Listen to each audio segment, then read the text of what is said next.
joog dhulka ka sarreeya 185 mitir xarig togan dabacsan xarig ka samaysan dhar adag oo dhulka korkiisa ku fidsan xantada iyo xiisada leedha ee xarigan yar yaa xajinaya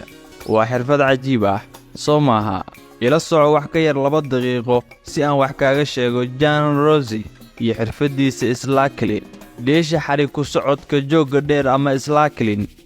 waa mid ka mid ah xirfadaha sare dabcan lehna halisteeda laakiin Jan Rossi oo kale iskaga qeexada doonto aabaha deeshan Jan Rossi oo haysta horyaalka slackling ee adduunka ayaa sameeyay rikoor cusub oo caalami ah oo ku saabsan inuu ku socdo leenka dhisme ee ugu dheer adduunka kadib markii uu tartanka ka qayb galay dalka Qatar Rossi Jan xidiga xarig ku socodka jooga dheer ee slackling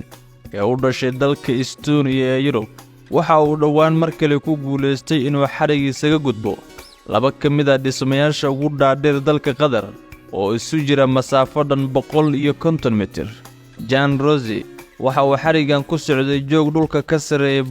185 mitir mana aha markii ugu horeysay ee sidaan oo kale ugu socda xarig joogiisu dhulka ka fog yahay laakiin markaan waxa uu dhigay rikoor cusub oo ah joogii ugu dheeraa ee xarig lagu socdo waxa aanay noqonaysaa markii saddexaad ee uu horyaalka adduunka ku guuleysto bandhiga ninkan reer Estonia ee dhismaha caanka ee Qatar Towers ee dalka Qatar waa mid si weyn kaga saameyn badatay bandhigyadiisii hore